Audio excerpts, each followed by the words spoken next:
So Wayfair is now laying off 10% of their workforce to cut costs, as a much broader issue is at hand of discretionary spending slowing down. Folks, ladies and gentlemen, welcome back to the channel. This is Kevin, and I want to be the first to tell you, in case you haven't heard, we're in a recession. And this is prompting businesses to make drastic changes to their employment levels as a result of consumers and shoppers making drastic changes to their spending habits. And I got a lot of information that I want to go over with you in this video. I'm going to try to make it quick so you're not here all day. I do appreciate you guys joining me in this video, and I will ask that if you haven't already, please subscribe, give this video a like. And also, I want to give you 6 financial tips to help survive a recession. Now, this is really important to me because I've been having a lot of conversations here recently with a lot of different business owners, a lot of different folks in my area and around the country and around the world. And the problem seems to be widespread. And the simple fact of the matter is I'm actually going to go into the cause of the problem, the situation that we're in, how long it could potentially last, how we're going to get out of it, and what things are going to look like on the other side. Most importantly, we want to make sure that we too make it to the other side. So this is very important for planning and preparation financially, specifically personal finance and business finance, as well as employment and maintaining your current levels, and ultimately hopefully higher levels of income and reduce debt and increase savings and investing, not to mention returns on investments. But here's the deal, folks. I've been having a lot of conversations with some folks here recently, especially folks who are potentially on the verge of going out of business, who are running dry. Their revenues, their sales are down. The numbers are not looking good. Their financial statements, their balance sheets, their P&Ls are in the red. And it boils down to the basics of the economy and the fact that shoppers aren't shopping. They're not spending like they once were. And we can all agree and attest to that. And I'd go as far as to say is the reasoning behind why is pretty simple, pretty self-explanatory. Ultimately, the money printer has been shut off. Stimulus checks aren't flowing. Interest rates are higher, debts are higher. We are in that post-pandemic recovery that everybody was waiting for, things to get back to normal.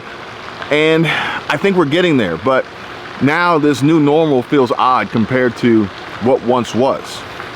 And as I see these businesses struggle, and I see these businesses hanging on by a thread, and the impacts that it's having on the business owners, the staff, the employees, and ultimately the possible customers and consumers that are out there and where they're shifting, I can't help but want to find more information, get a better understanding, increase my knowledge on it, and share it with you guys so that you guys can be aware and prepared as well. Here in my especially super hyper local market, we are heavily based on tourism.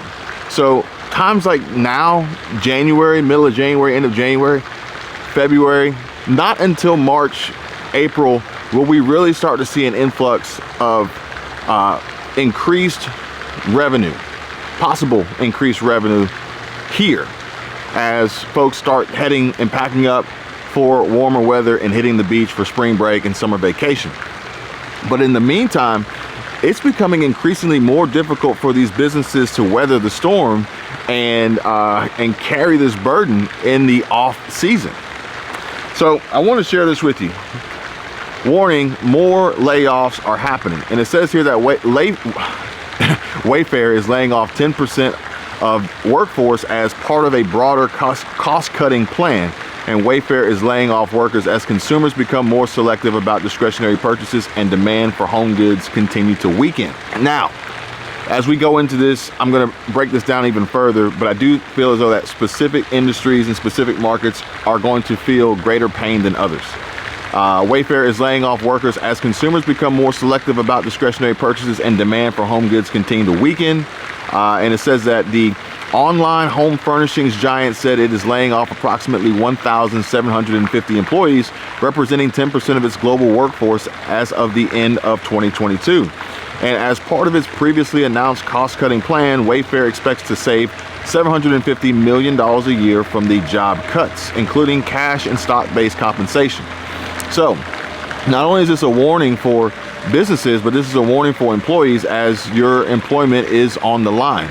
These companies can no longer continue to pull the dead weight and these dragging anchors as if they want to have a realistic opportunity at survival.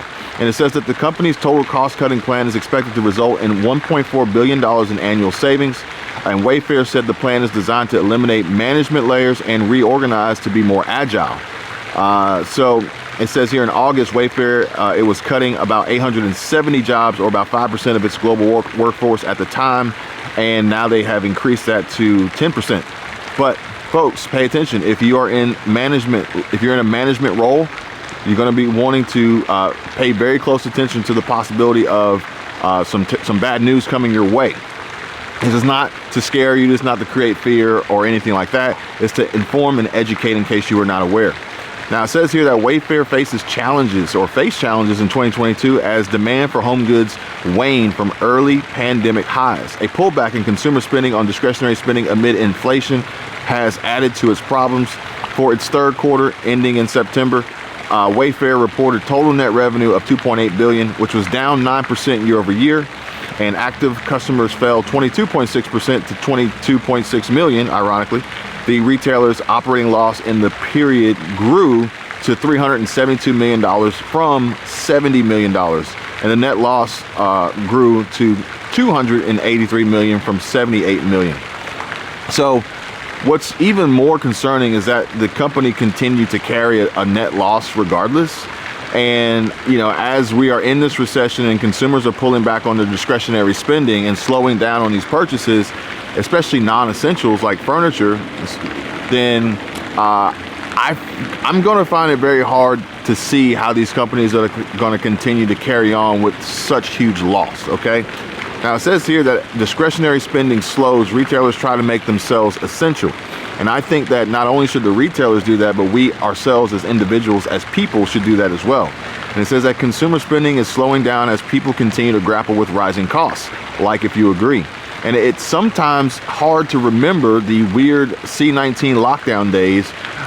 There were hobbies like baking bread and those hours of streaming. Remember Tiger King and the sudden interest in home improvement? Those days are pretty much over. And it says here that the amount of demand was just in fact overwhelming, according to Grant Hennigan, who owns Veridian, a small chain of outdoor furniture stores in North and South Carolina. That demand was good for business during the early phase of C-19, but Hennigan said it's giving him a lot of trouble now, especially for folks who spent more because they made more. That's part of the big problem here. And I feel like people have bought forward, he said. So sales that should have been made in 2023 and 2024 were actually made in 2021 and 2022. And I think we're going to have to work our way through the next at least 18 months to kind of get back to a more normalized sales cycle. So pay attention to that, folks. I'm not the only one. I know I'm guilty of overspending. So I can see that being a realistic impact on our economy as a whole. And it says that consumers bought so much stuff a couple of years ago that they don't need to buy as much now. Plus, big ticket items like furniture and discretionary items like clothes are the first categories households cut when budgets are strained, and I can't argue with that. Consumers are pulling back on spending, and they're going to be buying the necessities first. And they're going to be food, and they're going to be buying gas. So those are going to be the top two necessities on this list. And that, of course, has a lot of retailers worried, rightfully so. Businesses are looking at where they can find incremental revenue. Smart move. We should be doing the same, not just businesses. And if you're doing it on your own and you haven't started your own business yet, I highly encourage you to do that. We're not going to get into that in this video, but there are some really important reasons why I would do that, as well as the tax implications and the money savings opportunities that exist with being business owners. And it says here that things like moving more businesses online and adding services to their offerings, that is what this furniture store, Grant Hennigan, that's part of his strategy. And he's been leaning more on upholstery cleaning and aluminum refinishing, especially to those customers who bought products over the last 5 or 10 years. because basically they have the older products that they're going to probably want to hang on to as they're holding on to their cash and not replacing these.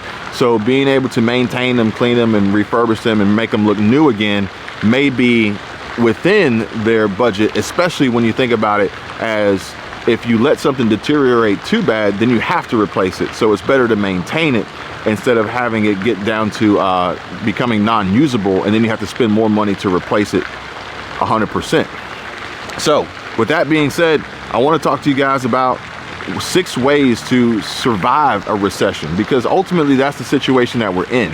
And hopefully, if you're a business and you realize the increased revenues and hopefully increased profits from 2020, 2021, maybe even a little bit of 2022, then you can be sitting on these retained earnings through 2023, 2024 and beyond, as the consumer pulls back and things kind of get back to normal. But it says number 1 is to eliminate your debt.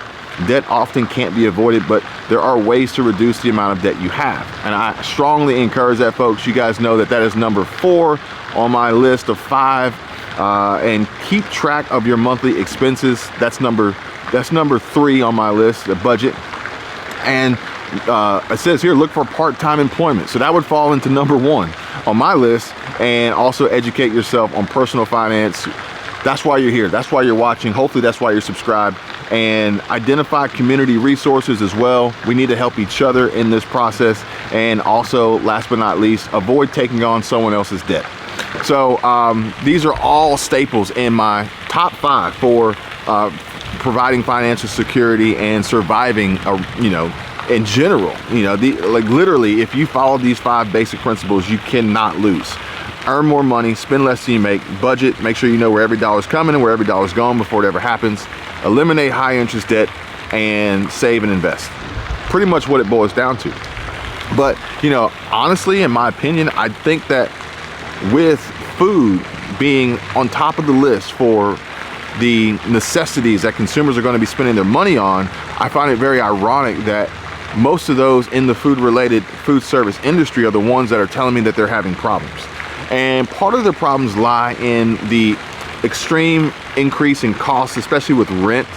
If you don't own the property that you're operating out of, that you occupy, that's going to potentially be a problem, because that cost is going to continuously go up with all other factors of inflation during this recession that are ultimately going to hurt your business and force you into a position of having to raise your prices or lower your profits, or both, unfortunately.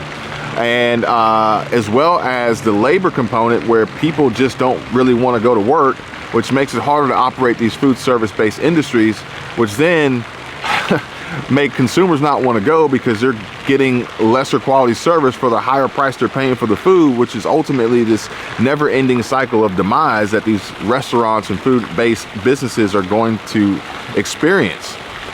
Here where I am locally, in my opinion, I think the restaurants that are literally beachfront, waterfront, you can walk up to from the beach, they serve cocktails, you can dock up your boat to, they kind of got it made. But everybody else is perhaps maybe on borrowed time if they don't get things together. But the key here is not only limiting yourself to one particular component of that business, being the food service. So I would say getting your business online and generating sales and revenue through an online method is going to be huge in supplementing that income as a business to weather this storm, to carry you to the next side. And who knows, you may become more profitable as a business online that happens to have a restaurant than a restaurant that happens to have a website, if that makes sense. If you guys want to know more, if you got questions, comment down below, or hit me up, contact me, links in the description. But more importantly, for the staff, the employees, writing's on the wall, folks. And it honestly doesn't matter how good you are at your job, how well you do it, how long you've been doing it. If the consumers aren't spending, if the discretionary spending, the economy, the Fed, inflation, global conflict, supply chain issues, whatever you want to call it, recession is forcing these folks to pull back on their spending, then ultimately it's going to pull back on them visiting this restaurant that you work at. It's going to pull back on their gratuity, the tips that you work for and you rely on, you depend on.